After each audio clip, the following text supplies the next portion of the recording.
আমরা নবদ্বীপবাসীরা এই মাঝগঙ্গায় ভাসতে দেখে ঠিক বুঝে যাই যে আমরা এখন কোথায় যাচ্ছি।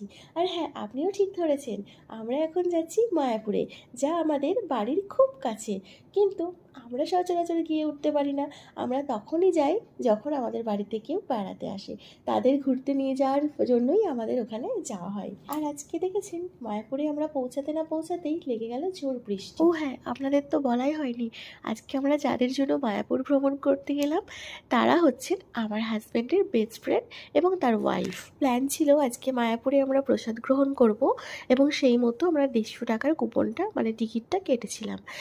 আর আমরা এখন খাচ্ছি গদা ভবনে। তো অনেস্টলি বলছি, মায়াপুরেতে খুব ছোট থেকেই আমরা খাওয়া মানে প্রসাদ খাই।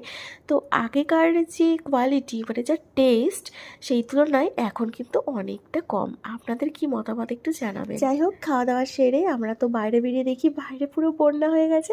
আর আমরা একটুখানি খেলাধুলা করলাম বন্যার জলে।